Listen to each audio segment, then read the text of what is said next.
Welcome to this episode of Chatting with Staxx. I'm your host, Bill Staxx, and today we got a special guest that's going to be joining us. Shout out to everyone that takes the time to watch this show. I appreciate you taking the time. We got some big things to talk about. Let's bring the guest on. Mr. Ori Spado. How you doing, Ori? How you doing, Bill? Caught me here. Doing. I'm sitting in my recliner, relaxing, talking to you. Yeah, man. I appreciate it. What So are we gonna do tonight? today is the anniversary, people don't know, of Michael Franzese cooperating. The exact date. So here, I'll read it real quick. On this day in the Mafia, December 27, 1991, former Colombo capo Michael Franzese was sentenced to 4 years in federal prison for a parole violation after being accused of tax fraud in California. Originally sentenced to 10 years on a racketeering conviction, Franzese was released after serving only 3 years. Now, why was he released after only serving 3 years? Because he cooperated. It is believed that he was granted parole after testifying in the trial of former business partner Norby Walters. Franzese has always denied being a rat because nobody ever went to jail because of anything I said. However, the fact is that Norby Walters was convicted of racketeering based on Franzese's testimony, but the conviction was overturned on appeal due to a technicality for a time. Law enforcement did consider him to be a cooperating government witness. You be the judge. Now, what do you think of that, Ori? I think it says it all. You know, Pretty much. I knew Norby Walters. I did not know Norby back in those days. How I met Norby was when the case was over and he came to Los Angeles. It was at a big party that I went with my friend Francesca over in Westwood in a high-rise building on the penthouse, and that's where me and Norby first began to talk. And Norby asked me if I would meet him for lunch, and we met up on Sunset Plaza and had lunch. And I found Norby to be an awesome individual, very smart, and he told me the whole story. And it is exactly what they say there. He told me, he says, Ori, he says, you can send all my love and respect to Sonny. He said, but I don't want a thing to do with Michael, and I don't want nothing to do with Sonny. Tell them I got nothing to do with them anymore. I said, no problem. And Norby and I, we became friends. He was a really funny guy. We went out dancing one night. Norby was a great dancer. And me, Francesca, him and his wife, and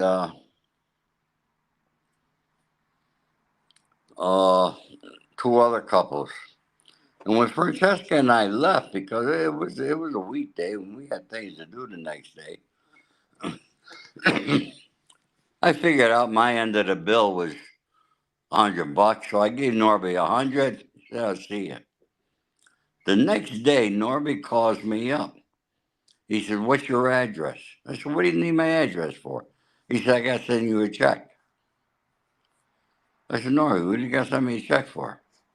He said, "You overpaid me last night." I said, "Norby, keep it." I said, "It can't be no big deal." "Oh, no, no. Give me your address." I gave him the address. Yeah.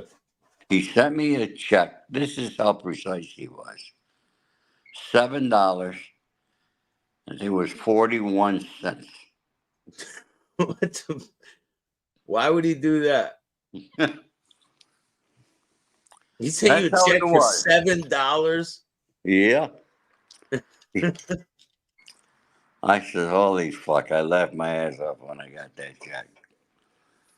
Norby used to hold During the Grammys, he always held a big party at the Beverly Hills Hotel here uh, for all the entertainers and everybody. And, he was a good guy. I Yeah, got he nothing was bad well to say. known. He Yeah. I've been doing some research on him, and he was well known in the celebrity circle down there in LA. I got some pictures I'll show you guys of him at parties, and you said he would host the parties after the Well, he Emmys hosted a party for the Grammys. Yeah. or the Grammys. Yeah.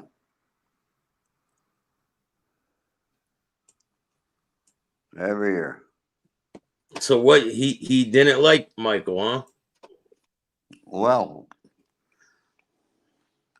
what would you say if Michael was on the stand testifying against you? I know what I would say. Rah rah, what's good, man? Shout out to you and your recovery, man. Congratulations on getting a coin. How many Joe people Blunt we got says here, buddy? we got 43 in the house right now. Oh, how come I don't see him?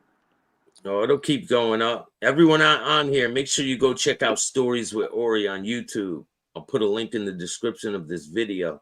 So I Yeah, I want to ask you appreciate a question, Ori. it. Yeah. So there was a video that popped up with a guy calling you, and he claims that you and him were cool back in the day. Like you guys were like mob associates or some shit.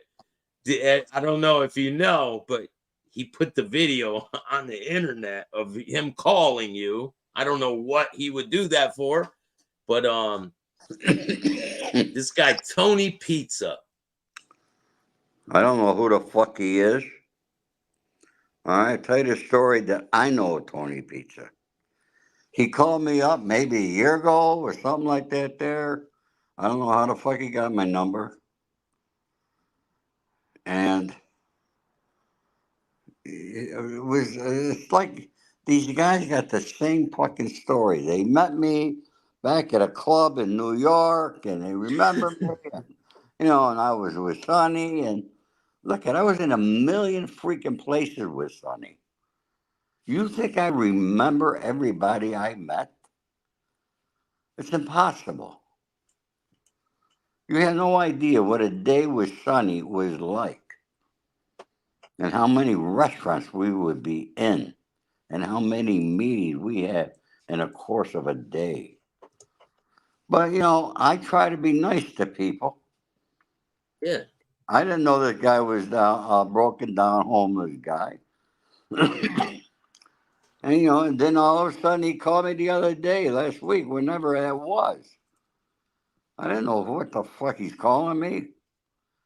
And a lot of people detected. I didn't know who the frick it was. But once again, I was nice. I was trying to be as cordial as I could. But Yeah. honestly, I do not know him. And did I ever dream that he would put a telephone conversation on YouTube? I can't believe it. Yeah, it's crazy. People will do anything for clout nowadays. They'll do Yeah, and anything. I guarantee you, he said he watched my shows. I guarantee you the fucker never did. Yeah, probably not. Tell him to tell you what the show is about then. Tell you a little bit about what the show. Well, Probably if can't do anybody that. listens to that, they could detect. I just wanted to get off that call. But for all of you there, and I thank you who wrote in the comment section of it. You're hearing it here firsthand. I don't know that guy Tony Pizza or whatever he goes by, and I don't know where he lives. I don't want to know. And you can rest assured he'll never be able to call me again. Well, that settles that. Shout out to everyone in the chat. Let's give some shout outs real quick. We got Rah Rah, Joey Blunts. What's going on, man? We got a lot of people in the house. We got 52. The Bronx, how you doing? Miles, what's good, man? Big Boy Blue, Everett, Mike Sula, what's up, man? Full Green Light, Bruno, Rah Rah, Racked Up Rob, how you doing, man? Cajun and Brittany, how are you? I love the show down here in Louisiana. Shout out to Louisiana. Yaz, what's going on? Lewis, what's good, man? Thanks for joining us tonight. RV Docs, Jamie, how are you? Italian Stallion, what's good, man? Yeah, we got a lot of people in the house.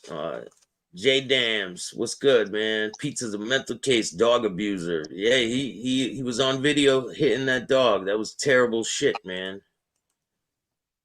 And I don't associate with people like that.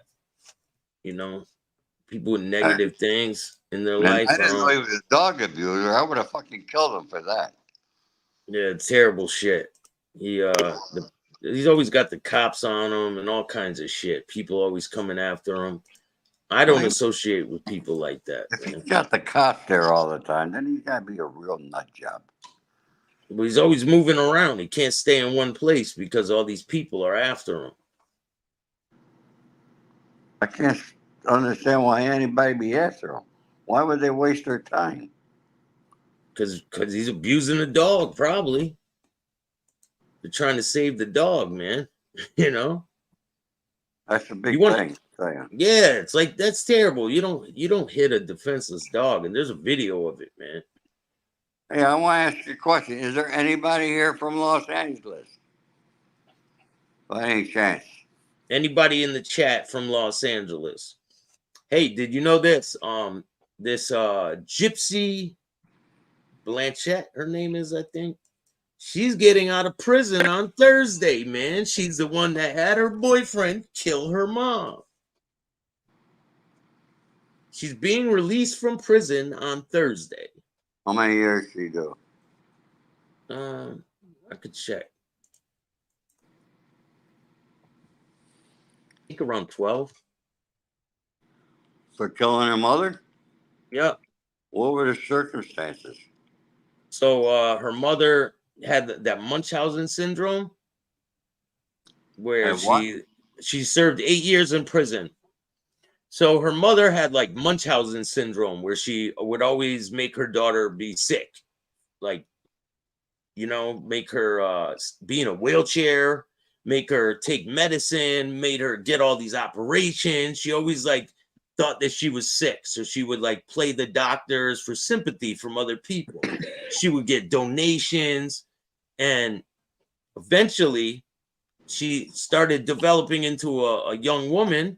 And she met this guy on the internet. She was hiding the phone or the laptop. She met this guy on the internet, and they linked up together, and she had the guy kill her mom. He stabbed her, and then they both took off together. They get caught. They both get arrested, and she throws the guy under the bus. She tells on him, tells the whole thing, and she says, "I never loved you anyway," to the guy. Straight threw him under the bus, man. So he's serving the rest of his life in prison for it. And that's that. Done deal.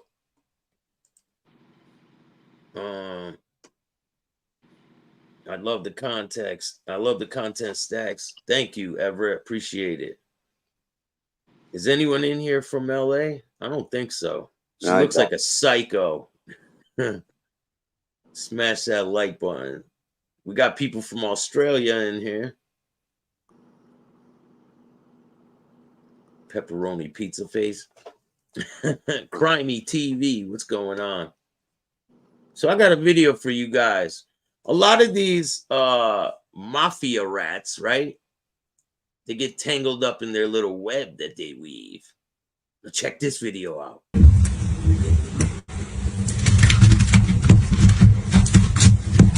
Looks like Dominic's stuck in his lies.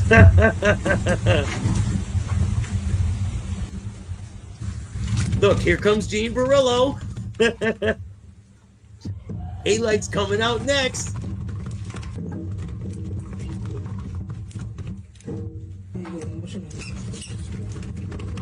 There's A-Light. Here comes Mikey Scars.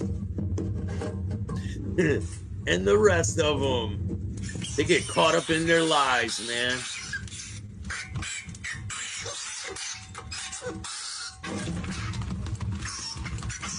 Hey, once they get trapped, it's kind of hard to get out of the bullshit, huh?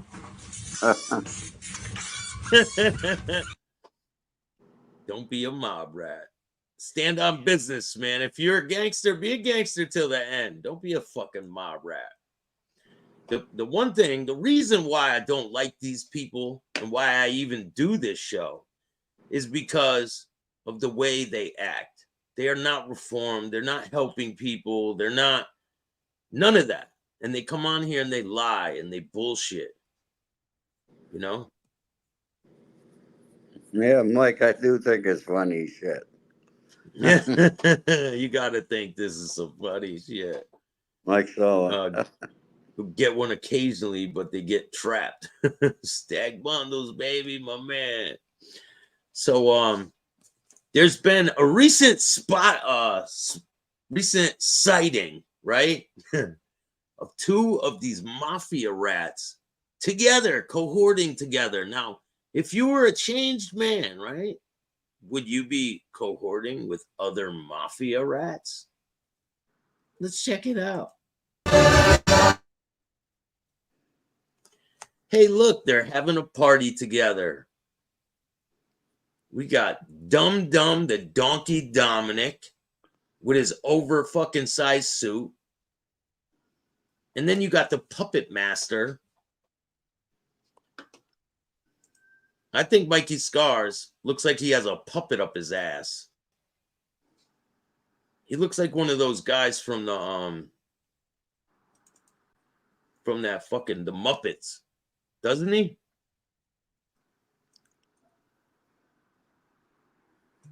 Like these guys are great.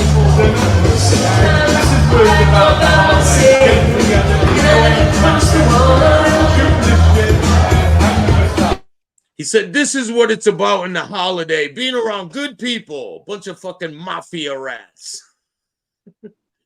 And someone was in the comments talking shit. You got no right to talk about RJ and Scars. Yeah, I do. And guess what? I could talk about anybody I want. That's my right. And if you don't like it, start your own podcast. Like, I don't know what to tell you. But we're going to go over some of Mikey Scars' testimony. You going to stick around for this? It's pretty interesting. Yeah, it's pretty interesting. His testimony? Yeah, who did he rat on? I don't know much about him. You're about to find out. What year was that? Hit the like button, subscribe. Was that the Gambino?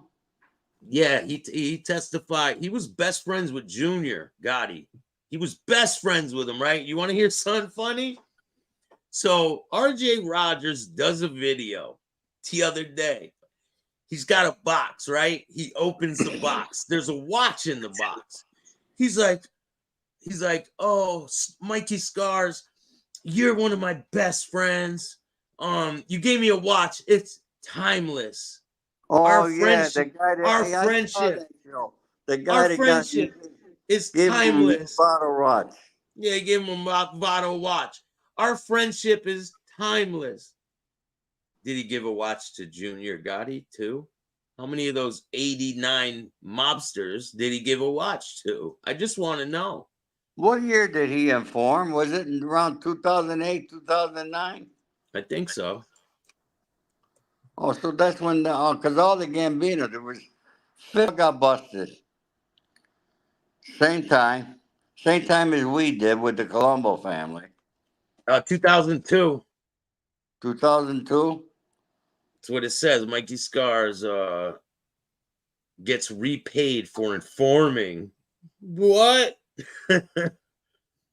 After his arrest in 2002, former Gambino captain begins spilling secrets of his life inside the mafia, implicating himself in 2 murders and a host of other crimes along the way. And he told on a lot of people. Let's get it started. Shout out to OC Shorts. Check out OC Shorts and subscribe. Did you ask me Mikey Scars TV and all.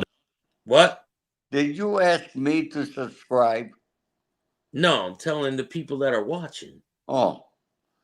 Now, did Yeah. Mikey Scars, was he one of the informants against my friend Charlie Carneglia?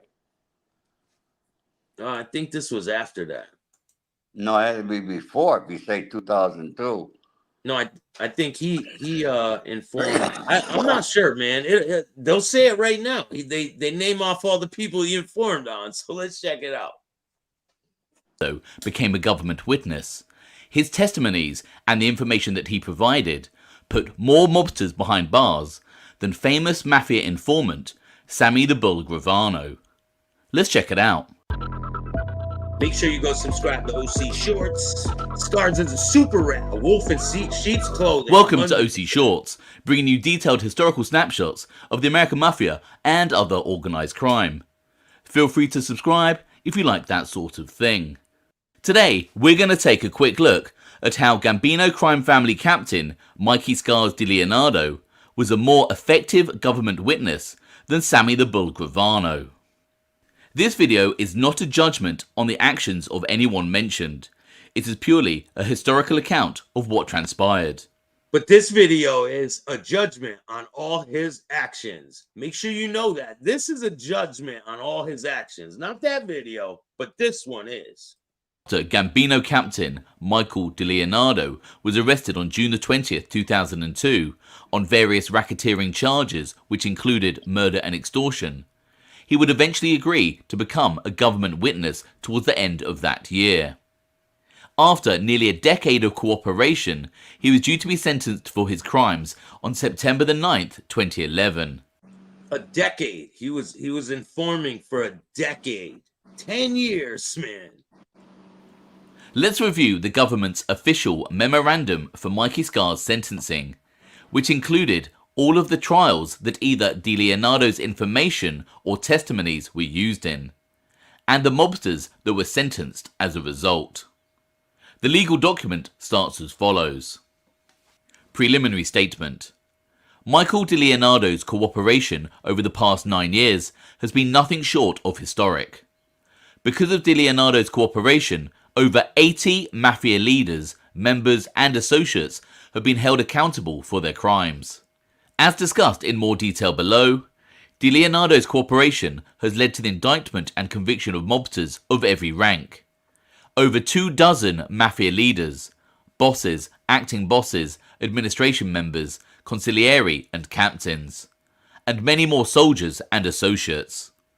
Because of de Leonardo's cooperation, various defendants have been convicted of committing or conspiring to commit at least 13 different murders, as well as other crimes including extortion, assault, kidnapping, jury tampering, securities fraud, loan sharking, tax offences and gambling. The defendants charged as a result of de Leonardo's cooperation have repaid their victims and forfeited to the government over $30 million in criminal proceeds. De Leonardo has testified at 14 different trials, which is believed to have been more than any other cooperating witness in the history of organised crime prosecutions. Now, let's identify the criminals that were convicted as a result of Mikey Scars' cooperation. United States versus Peter Gotti and others. In December 2004, Michael de Leonardo testified at the trial of Gambino family boss Peter Gotti and Gambino soldier Thomas Carbonaro. Mikey Scars testified about Peter Gotti and Carbonaro's conspiracy to murder Salvatore Sammy the Bull Gravano. He also provided testimony on Carbonaro's involvement in the 1998 murder of Frank Heidel and Carbonaro's conspiracy to murder Edward Garofalo. You put that message in the private chat, or you got to put it in the comments section where it says comments. Where am I putting this? In the private chat. You sent it to me. Oh, fuck. How the fuck do I The government document states... Press comments. They're asking me to go sign into my fucking YouTube. Yeah, you don't need to do all that. The jury convicted both defendants of racketeering, the Gravano murder conspiracy, and the construction industry extortion, and Carbonaro was convicted of the conspiracy to murder Heidel. Carbonaro was also convicted of conspiracy to murder Edward Garofalo, a Gambino family associate who was suspected of cooperating with the government. I use StreamYard for this broadcast. Yeah. Yeah, Joe Karate, you're a bum, Staxx. Thanks, man. I really appreciate that. Gotti was sentenced to 25 years imprisonment, and Carbonaro was sentenced to 70 years imprisonment. At the same trial, Mikey... You gonna go suck off scars after this show, Joe? Joe, come to the front of the class, man. Raise your hand, Joe. Raise your hand. Raise your hand, man. You know, I think Charlie Carneglia was one of the guys. Charlie's trial was the mere trial of John Gotti Jr. There was like 97 fucking informants against Charlie. Somebody asked me if I knew Charlie. Yes, I knew Charlie. Charlie writes me from prison right now to this day. I love Charlie. He's a great guy. I don't give a shit what they say about him. But Charlie and I'll tell you, I'll never forget the day that after the trial when they took Charlie out and they allowed me and him to talk in the hallway for a few moments. We just embraced each other and we cried. But I mean, I had a lot of great times in MDC with Charlie. Charlie was at our table, and we had a lot of Gambino guys. The boss of the Gambino family was at our table. The boss of the Colombo family was at our table. So we had a great, great table at MDC in Brooklyn. Great guys. We all helped each other. Everyone sat at the same table. Yeah, we sat at the same table. I can tell you something. We had Christmas dinners, Thanksgiving dinner, and boy, I'll tell you, they can cook. Oof, I'll tell you, some of the fucking meals you couldn't get on the outside that we had. He's 77 years old. Who, Charlie? Yeah. Yeah, he's 2 years younger than me. 2 years younger than you? I'm 79. Hey, what about this mafia rat, Pelosi? Sal Pelosi. Is he a rat too? Is he out here in California? 100%. 100%. He's one of the biggest rats out there. Yup. He's out here in California, all right? I'm not sure exactly where he is, but I know he's a fucking rat. Did he just write a book? I don't know. I don't follow him like that. I have no clue. But I know he's a fucking rat. Yeah. And he was involved with every single mafia, every single incident that happened in the mob. He was involved. He knows where Hoffa is. He was involved with Gotti. He was involved with this one, with that one, Roy DeMeo, all of them. Oh, yeah? Yeah, according to him. It's pretty crazy, man. Here's a picture of Charlie. Yeah, there's Charlie. Now, you see that beard Charlie's got? Yeah. Charlie grew that beard after John Gotti. Okay? Charlie was out of the life for 5 years. Really was out of the life. What do you mean? On the street, he was out of the life? Yeah, out of the life. Had nothing more to do with it for 5 years. But somehow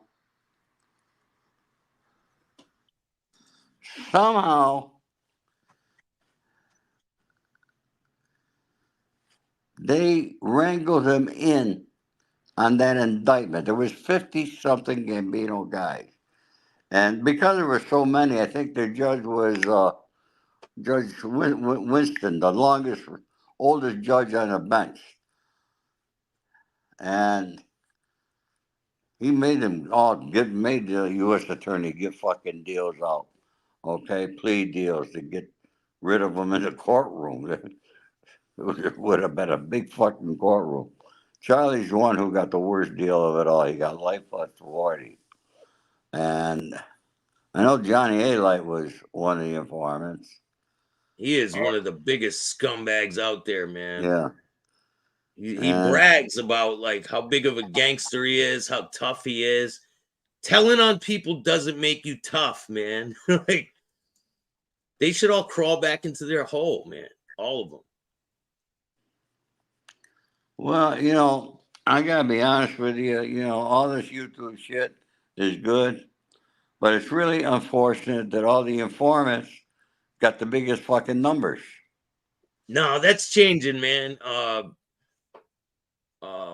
Joey Merlino threw a wrench in these rats' game. He really stirred up the pot. He's the Joey that stole Christmas. He's the Grinch for all these fucking guys.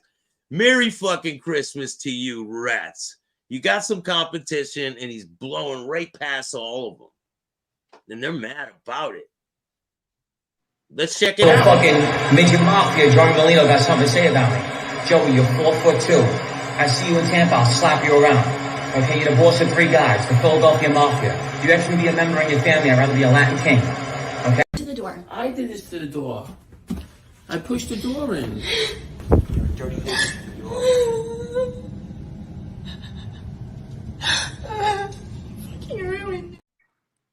He fixes doors. He's a door fixer. That was his girlfriend's door Yeah, I guess that he so. busted in, and he wants to be a fucking tough guy. Yeah. Oh wait, no, there's another one here. Here's another one. But I'm gonna fix it. I did this to the door. But I'm gonna fix it. I pushed the door in. I pushed the door in. I pushed the door in. I pushed the door in. I did this to the door. Yes, I pushed the door in. And his card is on file here. Yours. But I'm gonna fix it. But I'm gonna fix it. But I'm gonna fix it. But I'm gonna fix it. But I'm gonna fix it. So if I get charged for this, You're not being charged. You're not being charged. You're not being charged. You're not being charged. I'm suing you, I'm taking you. Word.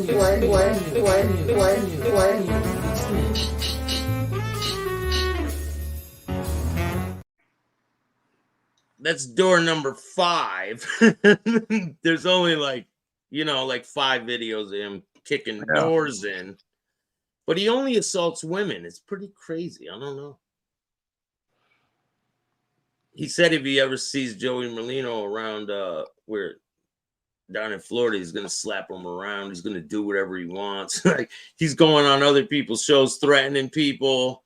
Anyone that platforms him, no good, man. I ain't fucking with you. It's all good. Earthworm Barillo. Let's check out more of this Mikey Scars thing and tell me if you know any of these guys. Also provided information against several other defendants, including Gambino associate John Matera, who was connected with the Frank Heidel murder. Matera would receive 20 years after pleading guilty to racketeering and murder conspiracy. Gambino family soldier Edward Garofalo, cousin of the previously mentioned Edward Garofalo, was also convicted. Hey, Reality Report. Go check out the Reality Report with Craig Gatto. Garofalo pled guilty on the following charges, as stated in the memo. Conspiracy to murder Edward Garofalo, Garofalo's own cousin. Conspiracy to murder Gravano. And conspiracy to extort millions of dollars from the construction industry. Garofalo was sentenced to 360 months imprisonment. DeLeonardo's information at this trial also resulted in the conviction of Gambino family captain Louis Villario. Now, how many watches did he give out to these guys? Did he give them all watches too? Because he loved all these guys, right? They were his brothers. What do you think of all this, Ori? I think it's disgusting. And then he's out during Christmas time celebrating with all his other rap buddies. And this Received is the type of 156 months for conspiracy to murder Fred Weiss and other crimes. Also convicted on various racketeering charges was Gambino soldier Frank Fapiano. United States versus Richard Martino and others. Michael DeLeonardo also provided information for the government's prosecution of Gambino family mobsters and their involvement in a massive credit card telephone fraud scheme. Victims of this crime had their credit card numbers obtained by the mobsters, who then arranged to place fraudulent charges on monthly bills. The government estimated that tens of millions of dollars were netted by the criminals from thousands of victims.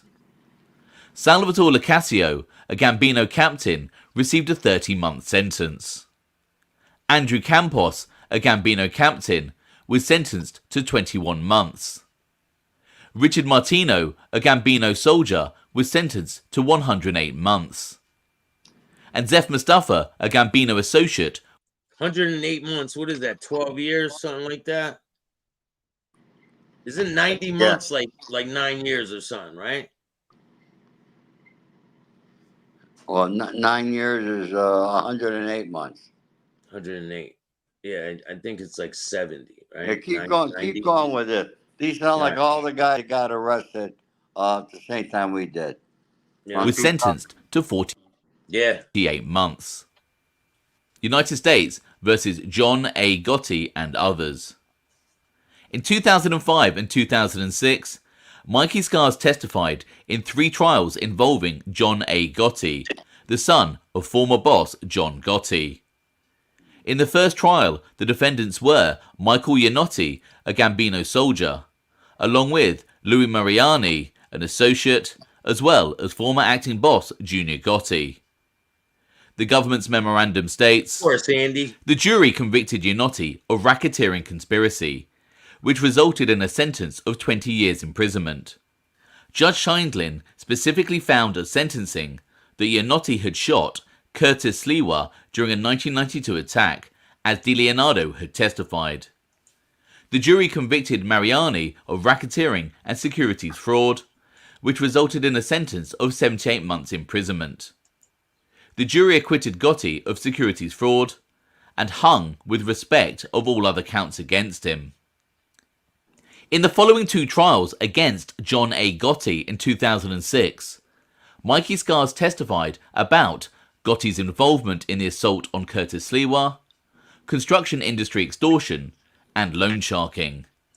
And that was allegedly his best friend. Like they came up together. They got made together. Like they were best friends. So how can he do that and then live with himself, come on the internet and fucking hang out with all these other scumbags? I don't get it, man. Am I missing something here? Like, are they forming a coalition? What do you think, Ori? Direct? Yeah. They got a coalition. They got a fucking card they could pass on every fucking crime they've done. Okay? That's insane. Bella, what's going on? Westies, what's going on? Thanks for joining me tonight. Appreciate it. Femme Fatale, what's up? Solar Marshall, what's up? Randy, what's good, man? Got Latin Butterfly in the house. The juries were hung in both trials. Oh, that sucks for you, huh, Dom? Scars. They're all the same to me. That sucks for you, huh, Scars? You fucking threw your friend under the bus and you couldn't get him convicted. DiLeonardo also provided information against Gambino soldier Joseph D'Angelo with regards to various crimes, including the Edward Garofalo murder and the attack on Curtis Sliwa. Joseph Little Joey D'Angelo was also a cooperating witness for the government and had testified in other trials. United States versus Salvatore Scala and others. In 2007, Mikey Scars testified at the trial of Gambino captain Salvatore Scala and Gambino soldier Thomas Asano. Do you know any of these guys, Ori? No, I don't. Yeah, Gene's new name is Chief Suckum Two Cocks. Because he's part American Indian, you know, we got to pay respect to him. Chief Suckum Two Cocks. Scala and Sassano were charged with extorting a Manhattan strip club. Sal Scala was sentenced to 72 months, and Thomas Sassano received 63 months. United States versus Alphonse Persico and others. In 2006 and 2007, Mikey Scars testified against Colombo family acting boss Alphonse Little Alley Boy Persico. I know you know him, Ori. Yeah, yeah, How about John Jackie DeRoss? yeah. And high-ranking Colombo mobster John Jackie DeRoss. Persico and DeRoss were being charged with their involvement in the 2001 attempted murder of Colombo soldier Joseph Campanella. Did you know him? Joseph Campanella? No, I didn't know him. What about Wild Bill? I never met Wild Bill. How But about his my- son? How about his son, Whiny Bill? Yeah, I met him, through social media. He lives in Arizona now. He seems like a nice enough guy. Wild Bill's murder was part of the indictment that I was on. That was the indictment with Tommy Gioli, Dino Saraceno, Dino's cousin, who became a rat. Man, two guys became fucking rats we never dreamed would have. Okay? But even at trial, Tommy and Dino beat the fucking murder rap, and Joe Waverly, Joe Kashi. Okay? They beat the murder rap. Even with the rats testifying, they beat the case. With the rats testifying, saying they saw so and so, shoot so and so, bury so and so. They found Bill's. I'll never forget that fucking day. I'm locked up in MDC. I called my son. This was after we had a co-defendant meeting where we were all together, all of us, in the visiting room downstairs, all as co-defendants, we were together. And I'm calling my son, who's in California, and he says, Dad, they're taking, I gotta get their fucking names now. I have to look at my indictment. They're taking so-so out of prison, and they got helicopters over Farmingdale. Like, what the fuck? I said, no, I was just with them. No, Dad, they're taking him out of prison right now. The FBI walking. He turned rat. That's how I found out. It's crazy, man. Crazy. And Crazy. then, they found Bill's body, at the shopping center out in, it was Farmingdale, I believe. And they did, thank God we got severed from that part of the trial. So they found his body while you were in prison. Were you thinking, Yeah. I'm screwed? Like, were you Yeah. thinking that? Let me find the fucking indictment here. God damn it. Find the indictment, Ori. We need it. Dino Sabas. Dino was a great guy. Hang on. I go to my fucking book. Here, let's take a word from our Donkey Dominic. Evening, good morning, good afternoon, everybody. Welcome back to another live. Fuck off. We had enough of you.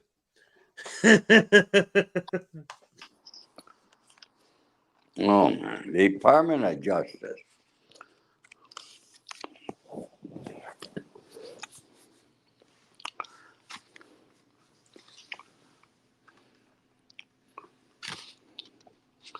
Man, I just realized how fucking small the print is in my book on this one. Brooklyn, New York, a 17-count superseding indictment charging 12 defendants, including Thomas Gioli, the acting boss of the Colombo organized crime family of La Cosa Nostra, John Sonny Franzese, the underboss, members, associates. Okay. About the defendants. Where's all our fucking names over here? God damn. I know I was looking for it the other day. That's Tommy Shots, right? Yeah. Yeah, He's Tommy out now. Shots. He ended up getting, I think it was 17 years on RICO. That's where they fuck you. No excuses, but all he has is excuses. It's all I hear coming out of his fucking mouth. They were robbing my business. They were taking my money. When you took the oath, did you say, if they rob my business, I won't cooperate?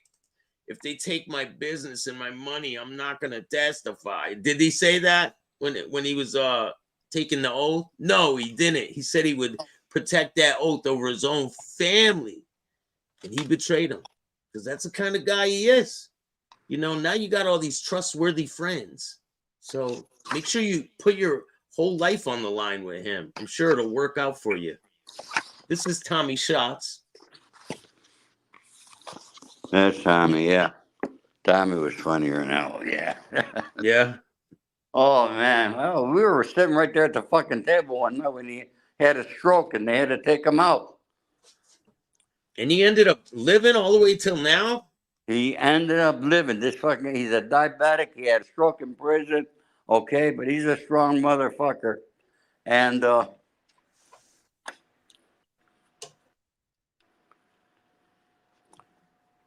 going to his cell at night, and he'd have a can of Pringles because everybody's watching him. You can't eat candy, Tommy. You can't eat this. Everybody, I'm watching him. He's got a can of Pringles, but he's putting his hand in the fucking Pringle thing because he was allowed to eat Pringles. But it was candy in the Pringles, right? There was fucking candy. He's bringing it out. He's going, don't tell nobody, Ori. Hang up. Funny. I'm gonna go in my box and pull out my bag. That's funny. Here, I'll keep playing this video. Unless you want me to wait for you. Yeah, it's for the kids, Salvatore. It's for the kids. No excuses. He should rename his show Full of Excuses. I don't know how these people can live at night. I really don't. I don't know how they even live with themselves. By my vodka, it made me with real piss and rat sweat. That's funny, man. Hope Ori's okay. He's fine. As well as the 1999 disappearance of Colombo family acting underboss William Wild Bill Cutolo. We'll get back to that. We'll wait for Ori because he probably has some information. I got another video I can show you guys. Let me just pull it up real quick.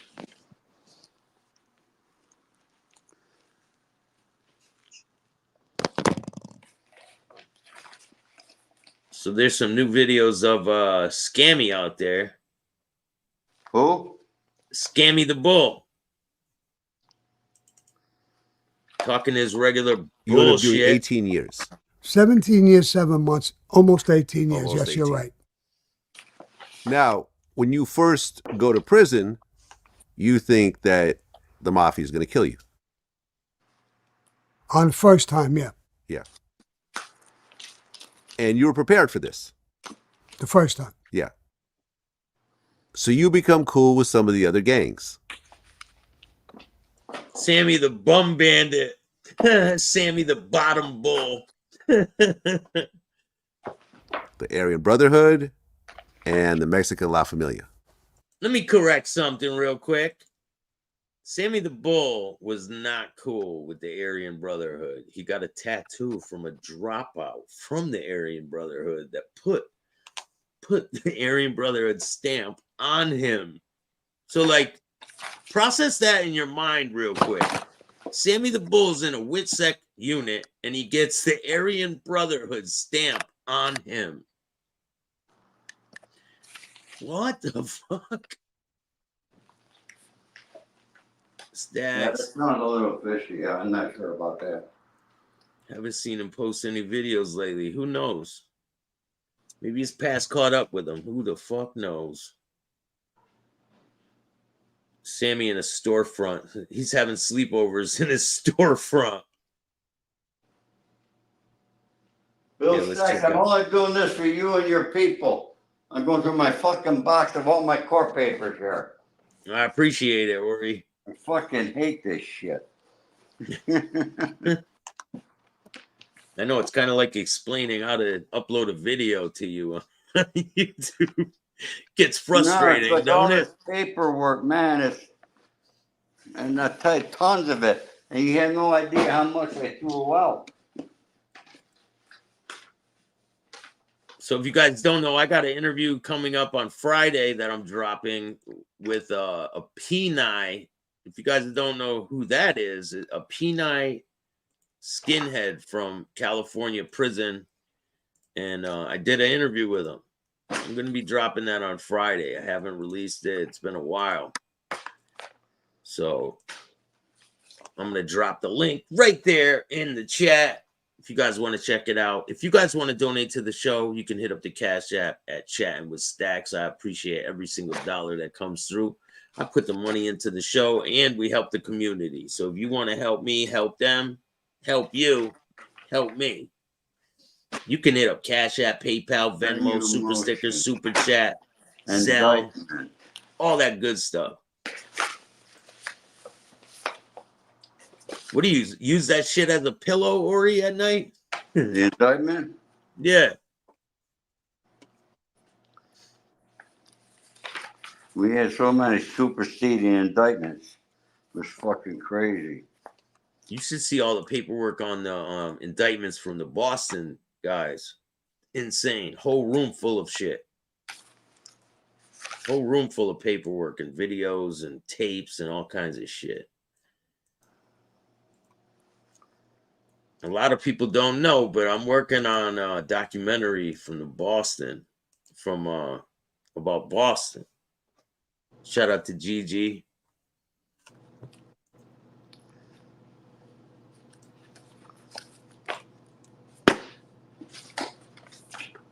Shout out to Eddie and all my guys up there in Boston. Shout out to Anthony.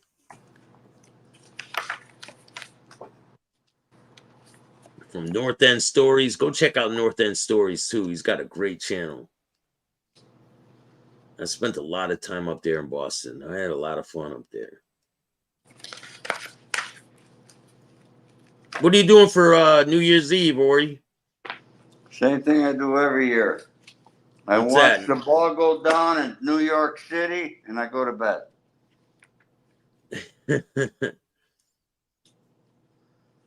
What's you guys' plan for New Year's Eve? In the chat, what's you guys' plan this year for New Year's Eve? Is anyone going to Times Square? And if you are, keep your head on a swivel. That's what I keep hearing. I was thinking about going to New York City and checking out the vibe, but I don't know if I want to be caught in that sea of people, you know? Has anyone in the chat been to New York City during the times, during the ball getting dropped and all that? Big Boy Blue says, I'm going to the Hells Angels clubhouse.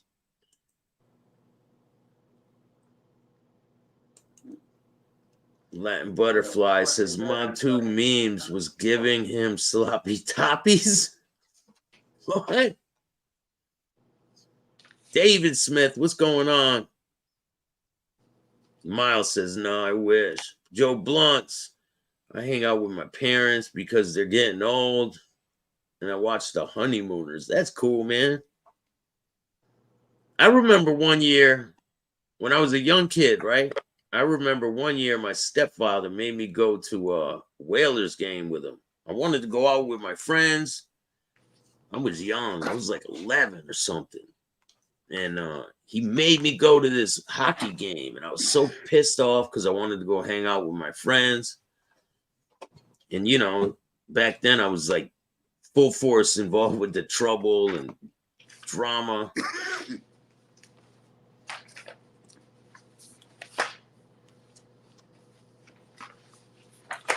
You need a diaper if you go to the job, Johnny. Lose your spot.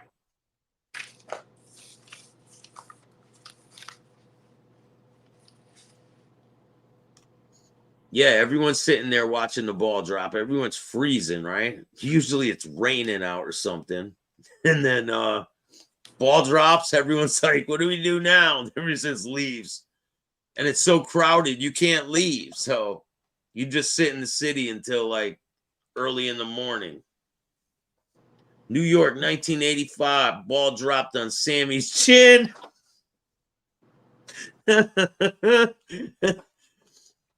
Oh, man. Sucks to be him. The ball's been dropping on Sammy's chin for quite a while. Quite a while.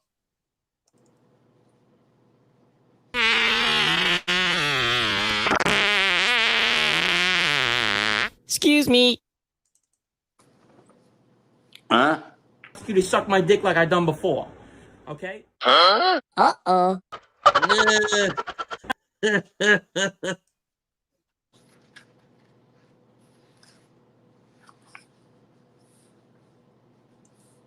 Paciello's a fucking rat too. Who? Paciello's a rat too, isn't he? Pacello. Chris Pacello. Everyone's like, he's such a gangster. He's such a gangster. He killed a woman, man. I can see New York skyline from my town. Perfect. Okay, yeah, let's see. shout out to New Jersey too. A lot of good people out there in New Jersey. Nicholas Bova, currently incarcerated on a New York charge. Colombo family associate Christopher Kawano, he was my co-defendant, currently incarcerated. According to the indictment, the Colombo, damn. Just got these fucking glasses today. Dino Calabro. I've heard of that him. was Dino Saraceno's cousin. He became an informant. Michael Frank Campanella, Frank Campion, Joey Case, Campitello, okay? They became informants, and they were two hitters. And were they made men? Yeah, they were both made men. Crazy, man. Yeah, they were both made men. That's crazy. Chief And you would not have Tupac. believed, I'll tell you something, there was nobody closer. You know, we were all always together, going to court on the bus. We all sat together. You know, we were always together in the same bullpen. They had us all together. There was nobody closer than Dino Saraceno, Dino Calabro, his cousin, and Campitello, Joey Case. Nobody closer until Joey Case and Dino Calabro became government informants. Nick Scabetta was the guy's name. So when they testified, right, before they cooperated, were they locked up with you guys and then all of a sudden they're gone? Like, Yep. how did it transpire? Did you wake up one morning and you're like, oh shit? Like, Well, I were told you people the story. My son was watching it on CNN News. Yeah, but they took them all out at the same time, or did they take they them out took at them out, separate times? and my son said there's helicopters over the shopping center, Dad. That's how I first found out about it. And what were the other guys saying? Because you were Next around fucking them, day right? we knew. The next day we're all together and lacking those two guys. And what were they saying? What was everyone saying to each other? Were they saying like we're screwed? Shit. No, they didn't say that there. They weren't that happy. You could bet your ass on that. Okay. But, you know, when you're in prison, you only got one fucking thing to do. You got to fight your case and try to come out the fucking best you can. And, you know, that's what these guys did. And, you know, we had some good attorneys around us. Surprisingly, one of the best attorneys, Joe Carrazzo, was Dino's lawyer. He was great, and he helped us all out. You know who Joe Carrazzo is. Yeah. And but then something happened because he was representing somebody else that he couldn't represent Dino. They had to change Dino's lawyer. There's Tommy a had a conflict of great lawyer, interest, right? huh? Conflict of interest, right? Yeah. Yeah. I'm gonna tell you. I mean, one thing about us guys, I don't know how you were in your prison, but you know, we were together. We all studied the fucking law.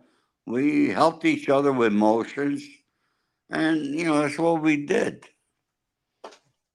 Well, when I was in prison, I really didn't have co-defendants. I was by myself and trying to fight my case by myself. It wasn't like, you know, I didn't run around doing a bunch of shit with other people. Glitch, what's going on? Here, let's check out some more of this Scars thing. At the first trial, the jury was hung. But at the second trial, Ali Boy Persico and Jackie DeRoss were acquitted of the attempted murder of Joseph Campanella. Uncle Pete, however, the pair were found guilty of murder in aid of racketeering with regards to the killing of William Cutolo. Both Persico and DeRoss received life imprisonment in 2009. United States versus Dominic Cirillo and others. DiLeonardo also provided information for a later trial involving powerful Genovese mobster Dominic Quiet Dom Cirillo. Cirillo pled guilty to racketeering conspiracy and received a 46-month sentence. United States versus Arnold Squitieri and others. In May 2006, Mikey Scars testified at the racketeering and extortion trial of Gambino captain Greg De Palma. I knew Greg. De Palma was sentenced to 151 months. You knew Greg? I knew Greg well. How was he? Greg was a great guy. He was a funny bastard. He tried to get me to go with the Gambinos. And he had a construction company out in Westchester County. And he arranged a meeting. I had to go into Connecticut and do something. And he arranged a meeting with Anthony McGalley and me. And, you know, Anthony was the boss in Connecticut. He gave me full permission to do anything I had to do. Yeah, I heard that he talked a lot. He liked to talk a lot. Oh, my God, did he talk? Oh, fuck. Did he talk? And I don't know how. Every time I fly into New York, he fucking knew it. And he's the first phone call I got. Like right when you landed, right? And he's telling me, you got to come out. You know, you got to come with my son. He's in a room. We could talk there. I said, Greg, I can't make it there. I can't make it there. Thank God I never went. Look at what the fuck happened. They had his son's room bugged up. Oh, man. Yeah. He's got caught on a lot of tapes. I think one of them, what was it? Previty caught him on some tapes, I think, too. Didn't he? Well, I'll tell you, you know, when he got his button, he was excited. He went home and he called everybody on the fucking phone. All right, and his phone was tapped and told everybody he's a made man. What the fuck? Yeah, that was Greg. But he made money, I'll tell you that much. I mean, a lot of people do that. They really want the recognition, right? Yeah, Being a and made man. his son, I met his son, and his son was before his son went to prison, I knew him. Was a nice kid. You would never expect what he did. And, what happened with his son? Well, his son proffered, and then he didn't like himself for doing it. He tried to hang himself. But he lived, but he had brain damage. So he was in a coma. Yeah. So he tried to testify against his own father or give information. Yeah. It's crazy, man. That the days are really changing, and now you got these people who cooperated, who put other people in prison, coming on the internet bragging about shit. Like, where do they do that at? If this was back in the day when Albert Anastasia was around, remember he remember that story where he saw the guy saying that he told on someone else and he had him killed? Arnold Schwooster, I think his name was, or Schwarzenheimer or something. Yeah. These guys wouldn't. That It was wouldn't last long. what the fuck was his name? I know what you're talking about. The bank robber. Yeah. All right, how many people we got here? I'm going to read you guys something that you never fucking probably, because, you know, people who listen to podcasts, they don't read. Okay? We got 90 people in the building. So, folks, I'm going to read you something of how the WITSEC program began. And the name's going to pop out at you. You ain't going to fucking believe. Let's hear it. Okay? And this is from the book, WITSEC, Inside the Federal Witness Protection Program by Pete Early and Gerald Schur. All right, I'm going to read you the prologue. Gerald Schur thought he was going to vomit. The black and white photograph in front of him showed a woman splayed on a tile floor with her throat slit. Not satisfied to simply kill her, the murderer had mutilated her body by cutting her open from throat to navel. He then yanked out several of her internal organs, leaving them displayed on her abdomen. The woman had been an informant helping federal agents in a mob case, and in the gruesomeness of her murder had been meant as a crude warning. Those who spill their guts to the authorities risk having their own guts literally spilled out by the mafia. Sure, a young attorney in the U.S. Department of Justice Organized Crime and Racketeering Section in Washington, D.C., slid a photograph into a file folder and slipped it into his desk drawer. No need to have his secretary stumble upon it. The murder woman was the 25th government informant killed in the past 5 years. It was October 1961, and Schur was still new at his job. He hadn't yet become accustomed to the viciousness that gangsters could unleash. An excited Internal Revenue Service agent telephoned him later that day. "We got a promising lead," the agent declared. "How fast can you get here?" Schur caught the next flight to New York City. The IRS learned that John Sonny Franzese, a notorious member of the Colombo crime family, was extorting money from the owner of a trucking company. If the agents and Schur could convince the owner to testify against Franzese, the government would be able to put one of the city's most violent gangsters in prison. "Two guys showed up in my business one day," the owner explained, after he welcomed Schur and the agents into his Long Island home. "These guys tell me Sonny Franzese wants to be my new business partner. I tell them, hey, I don't need a business partner. And they look at each other and laugh and say, oh, yeah, you do. I told him to get out of my office." The next morning, one of his new trucks wouldn't start. Someone had poured sand in the carburetor. Still, he continued to ignore Franzese until 4 men attacked him with baseball bats. The last thing he remembered before being knocked unconscious was one of them telling him that Sonny wanted to see him. A few weeks later, after he was released from the hospital, he signed over half of his business to the mobster. What happened ain't right, he told Sure. You guys in the Justice Department should do something. If you testify, Sure explained, we can tie Franzese directly to extortion and send him to prison for a minimum of 5 to 10 years. Testify, the owner asked. Sure was taken back. Of course, we'll need you to tell a jury what he did. We can't make the case unless you testify.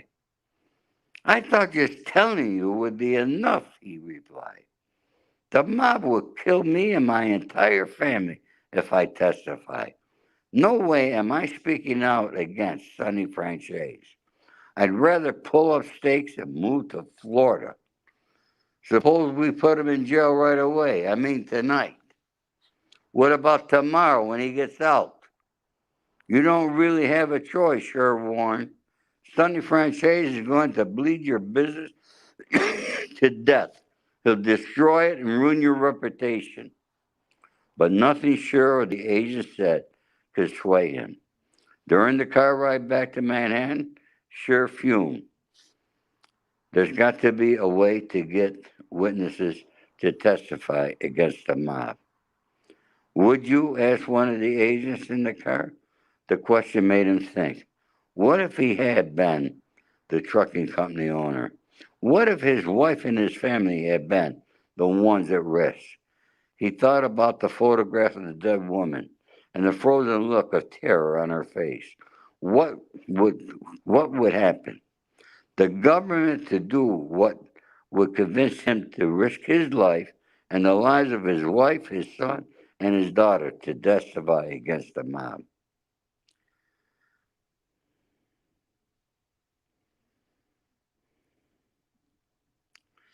And that was the beginning.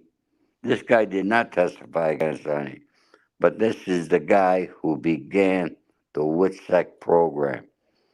Yeah, that Barbosa was the first person to be put in it, right? Was it Barbosa from Boston? And then he got machine gunned in. Let's see. Exactly on August 9, 1995, a black helicopter swooped over the guards tower at the Federal Correction Institute in Phoenix, Arizona, and hovered above the Mesa unit, a two-story concrete structure. The unit was an isolated prison inside a prison, surrounded by its own fence topped with razor wire. The same room carried by men wearing black jumpsuits burst out, each carried an automatic weapon, wore a black hood to conceal his identity. A sharpshooter and a helicopter flying overhead watched as the commanders hustled inside, ignoring the other inmates locked in their cell. The squad went directly to where a solitary federal prisoner was waiting. They ordered him to put on a bulletproof vest and hustle him outside. 4 cars were waiting for the APC after it had exited the prison. They raced alongside it toward a heavily guarded military field where Learjet stood ready, its engines already burning. The commandos formed a human shield around the inmate as he stepped from the APC and onto the jet. It lifted off seconds later. Its destination, a secret so well guarded that only 4 government officials knew where he was being taken. That inmate, now sitting comfortably in the jet, was a cold-blooded killer. By his own admission, he had committed 19 murders. It's Sammy. But the armed guards with him were not there to prevent him from killing again. They were protecting him from harm. Salvatore Gravano, better known as Sammy the Bull, reportedly had a $2 million price tag on his head. I'm surprised they didn't get him. A lot of people wanted him dead. Well, I guess they tried. It didn't work.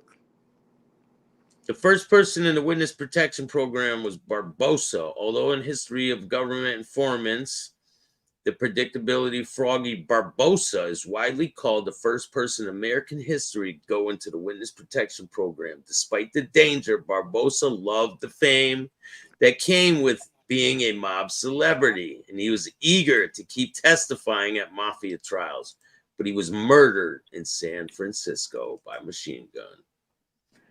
They didn't fuck around back then, but now times are changing. Now you can testify against your friends. And go home to your neighborhood in Brooklyn. Go home to your neighborhood, start a YouTube channel, and everyone loves you. Yep. Until they see the truth on what's really going on with these guys. Because I think it's a bunch of bullshit, man. All of it. I think these guys are all scumbag trash, and they deserve whatever they have coming. They have something coming.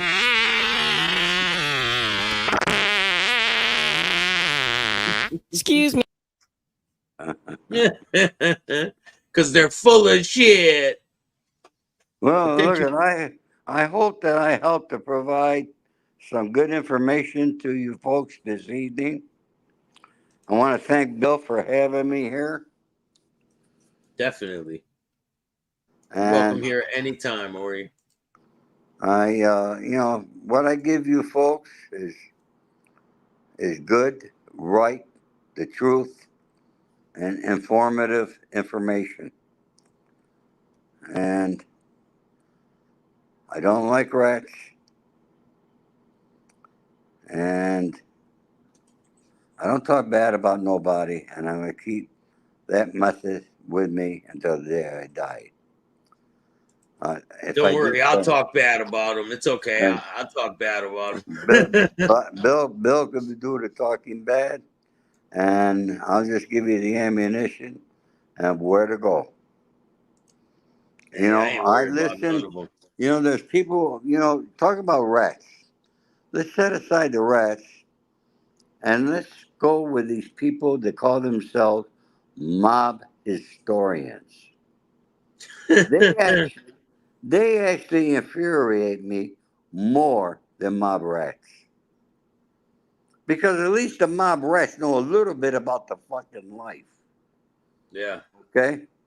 But these fucking mob historians who don't know what the inside of a fucking jail looks like, who read books, who read court documents, and who write fucking books. Yeah, they just read court documents and they take it as truth. I heard two guys talking about the Buffalo mob. Now, I'm not going to give the names. You guys can figure it out. They were talking with paper assholes. Every fucking they said was not true. Everything. Now, you think that Ori Spado does not know about the Buffalo mob? When the underboss out here was Jimmy Kashi, who was from Buffalo, who grew up with Joe Todaro, the boss of Buffalo, who did work for Russell Buffalino back there in the days. You know how many times I've been to Buffalo, New York? You know how many times I've been to La Nova Pizza? Aren't you from up there? Yeah. Yeah. All right, and these guys are talking about Joe Todaro, Magadino, who I met at a fucking wedding years ago, okay? They're talking about these fucking guys. They don't know shit. They're talking about fucking court documents, newspaper articles. Nothing the fucking truth. Nothing. But they call themselves mob historians, and they irritate the shit out of me. I mean, everyone's trying to, earn a spot around here. There's Joe Todaro Jr. and Joe Todaro Sr. Yeah, and there's another Joe Todaro Jr. got a son, Joe Todaro. Also, there's three of them. And I can tell you what, they're all great fucking people. Joe has passed away. Yeah, the older senior is, right? Senior passed away. Jimmy Kashi passed away. Or Ounce per ounce, there was not a fucking guy out of New York. All right, as tough as Jimmy Kashi. Gerbo Hi, says, Gerbo. Ori, My my dad dad used, used huh? to say, talk like a man with a paper asshole. Yeah. And But those, Marlon, you're wrong, buddy. The difference is former drug addict usually changed and do not. Other than, I don't know what you guys are talking about. I don't know what they're But, doing. What are they saying there? I don't know. They're talking amongst each other. Ask Ori about Frank the Wolf. Frank the Wolf and Butchie from Buffalo. You know them? Frank. Butchie, I knew, yeah.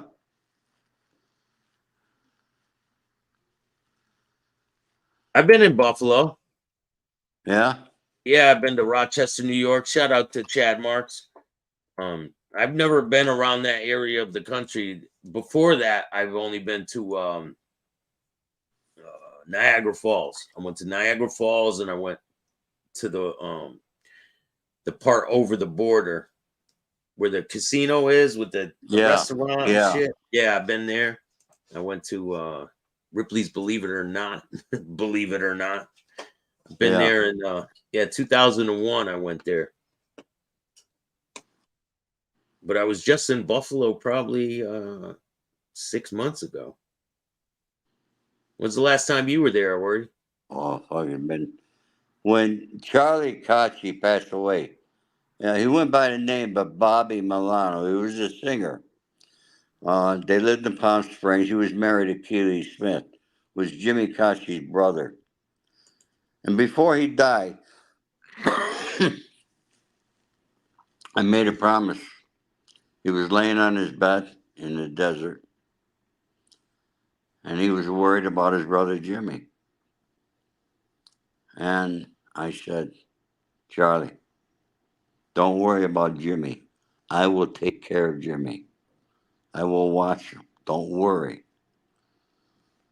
And he grabbed my hand with both his hands. He said, Ori, you promise? Because your word is the best in the world. And I said, this was on a Saturday morning, folks. I said, Charlie, I promise. I will always take care of your brother. And I said goodbye. On Sunday, I flew to New York. Monday morning, Jimmy Kashi called me. His brother, Charlie, passed away. Damn. And they were having a one-day service in the desert for him and then moving the body to Buffalo. I rented a car. I drove from New York City to Buffalo. I was with Jimmy morning, noon, and night. Our mornings always began by going to Joe's Pizza place, having coffee, pizza, and then the wake in the afternoon, the wake in the evening. I was there every time, every day. And I watched Jimmy and I took care of Jimmy until I got arrested. And when I got arrested and I was in prison, I was calling Jimmy. And I'll never forget. My last call was after Christmas time. I called him. He answered. He just got home from the hospital. He was mumbling. He was telling me how he was driving and he hit the back of a garbage truck. What did he have health problems? Yeah. Jimmy had he had a pacemaker, this and that, and he was mumbling. I said, Jimmy, I'm gonna hang up. I want you to make one call. I want you to call Betty. You gotta get back in the Eisenhower Hospital right now. Jimmy, please do me that favor. He says, I will. And he called Betty. Betty got him, brought him back to the hospital, and Jimmy died in the hospital. Of course, nobody could call me. And I kept calling Jimmy's house in the message machine. I kept leaving messages. 1 week would go by, 2 weeks went by, 3 weeks went by. I knew that Jimmy had died. I just knew it in my head. But finally, I got a letter from his sister in Buffalo because they were at Jimmy's house. They got all my messages, but obviously they couldn't call me. But she figured out how to write me, and she wrote me. And with her phone number, I put her on my list. And she told me that Jimmy had passed away. I'm going to tell you something. And you guys here, I don't give a shit what anybody says. Jimmy was a real fucking man. Okay? Real man. I was closer with Jimmy than I ever was with Sonny. Okay? And I knew Sonny for 50 fucking years.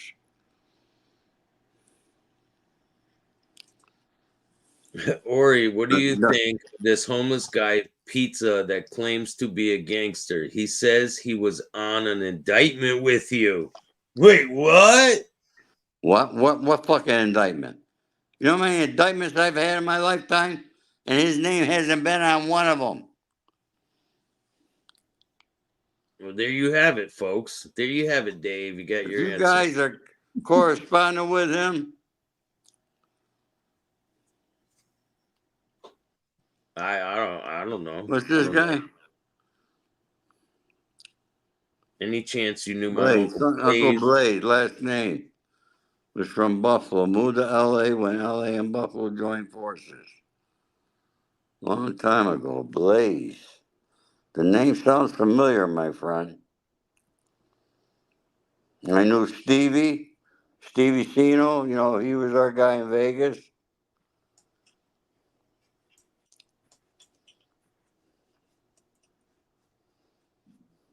I love how Ori yells at the screen.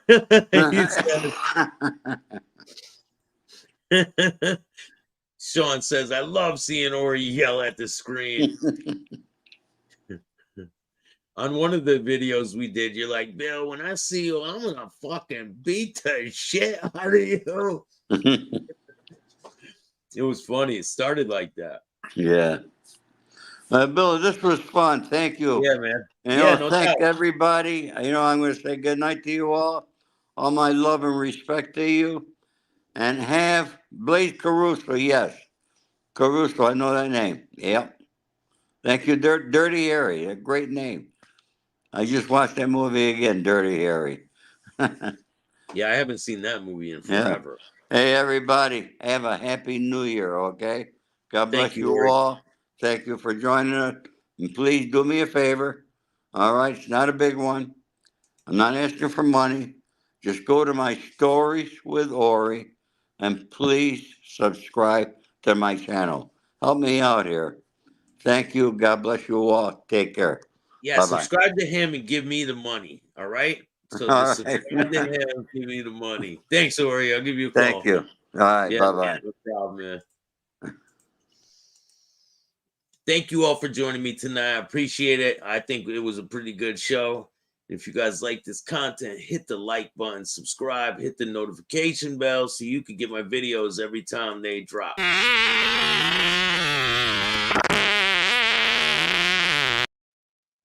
And don't be a fucking mob rat.